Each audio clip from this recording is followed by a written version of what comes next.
When you learn how casinos impact their local communities, there's something extra satisfying about beating them. In this video, I'm going to explain exactly how casinos ruin communities. I'm Colin from Blackjack Apprenticeship, where we teach people how to legally beat casinos with card counting. And I get a lot of people that ask, hey, Colin, what's your deal with casinos? Why do you feel like they're evil? Is it just kind of like a psychological thing to create this us versus them thing, like you're David and they're Goliath? And yeah, that might be part of it. But the more you understand how casinos operate, the more you realize how destructive they really are. And I want to break that down right now. And first, let me say, I know a lot of good people that work at casinos. So if you're watching this and you are just trying to pay the bills working at a casino, I'm not trying to call you out, but I am trying to call your boss out. So the first way casinos ruin their local communities is that casinos don't support non-gambling businesses in the local community, they actually supplant them. Think about your local sports stadiums or amusement parks or movie theaters. These places offer time-limited entertainment, and they're actually going to support all the local hotels and restaurants and bars and things like that people are also going to be shopping at and using. Casinos, on the other hand, want you eating, sleeping, and never leaving their business. They have no clocks on the walls, no windows. If you're getting hungry, they're going to offer you some free food. If you're getting tired, they're going to offer you a hotel room because they don't want you leaving and they want to siphon all of your money out of you.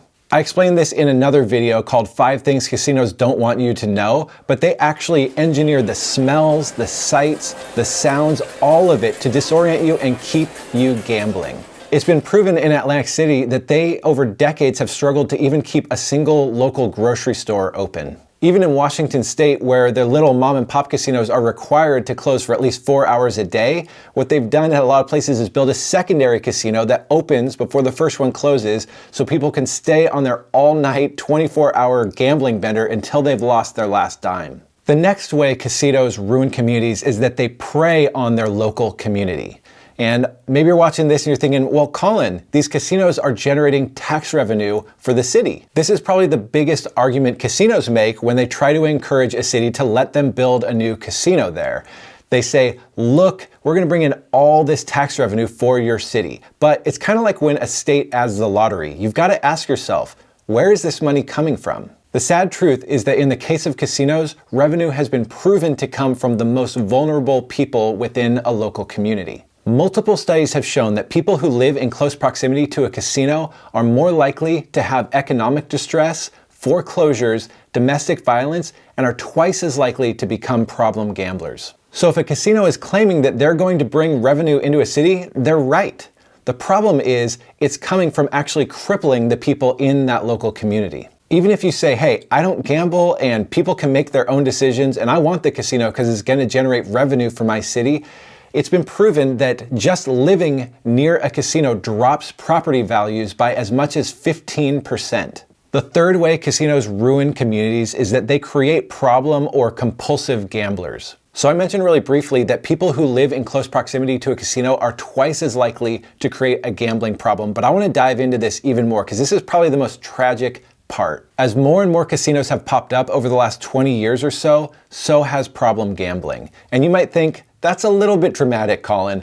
The average person probably goes to a casino with $50 or $100 or $200 and they just have some fun and it's not a big deal. But the reality is that 40 to 60% of all casino revenue comes from problem gamblers. That's right, casinos are making an exorbitant amount of money off of problem gamblers. So that tax revenue argument is like saying, hey guys, selling alcohol in our city generates tax revenue, so let's get more people to have an alcohol problem. And this doesn't just affect the pocketbooks of these problem gamblers, it affects their lives. According to the largest study of its kind, a 2019 report found that problem gamblers are 15 times more likely to commit suicide. So maybe you can start to see why the more I understand how casinos operate, the more I dislike them. So let me recap real quick. Casinos come in and hurt local businesses, hurt property values, generate revenue by creating problem gamblers out of their local community who then become 15 times more likely to take their own lives. How does this happen? Well, first let me point out that until the last few years, there weren't very many good studies in the US because the vast majority of the studies were funded by, you guessed it, casinos. However, as independent studies have grown over the last few years, it has become more and more clear how casinos operate, which brings me to my next point, which is that casinos prey on the vulnerable. An independent study concluded that the haves, or those with a higher level of income, rarely gamble regularly at their local casinos, while those on the lower end of income distribution regularly do. How does this happen? This is by design through a casino's marketing. Whether it's the advertisements that tell you to come and get rich instantly, or the offers of cheap meals, casinos know how to sell false hope. Look at the pictures of winners they plaster in the casino walls. The happy people are celebrating a winning jackpot or a roll of the wheel. Then stand in a casino for 5 minutes and tell me if the marketing matches reality. Probably the most common phrase you'll hear in a casino by casino employees is, "Good luck." But luck has nothing to do with it. They know that they are going to end up with your money if they can just keep you gambling long enough. At a disproportionate rate, casinos are getting the poor to gamble with money they can't afford to lose by offering a hope that casinos are never going to provide. Casinos also prey on the vulnerable by preying on the elderly. Senior citizens often name gambling as their favorite form of entertainment. And listen to this. Most casinos offer special incentives to senior citizens, including driving them to the casino on the 3rd of the month, right after those senior citizens have received their Social Security benefits. The goal is to get senior citizens to gamble with their Social Security checks before they can spend it on more important things like food or healthcare costs. And don't forget that casinos are happy to serve you alcohol while you're making major financial decisions. As my friend and fellow Blackjack author Josh Axelrad put it, imagine if they were serving you Mai Tais while you signed mortgage papers. I was once counting cards at a casino, and out of nowhere they bring me this giant drink called the Laughing Buddha or something like that. And it was the strongest drink I'd ever had in my life. I took a couple sips and then set it next to me at the table.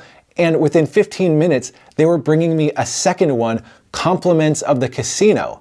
They were trying to get me drunk so that I would gamble poorly and make really bad financial decisions. And this isn't just my one anecdotal story. There are plenty of stories like this, like a man in LA who sued a casino for serving him 20 drinks while he was on an all-night gambling bender. He had already showed up at the casino drunk, and they served him 20 more drinks while he gambled away $500,000. And the crazy thing is, the guy wasn't even upset about the $500,000 he lost. He was upset because he could have died because of how much alcohol they served him.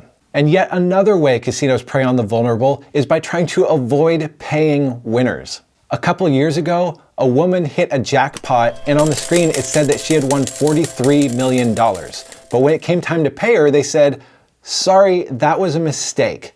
Let's give you a free steak dinner and $2.25. As a card counter, I know full well how casinos do not want winners.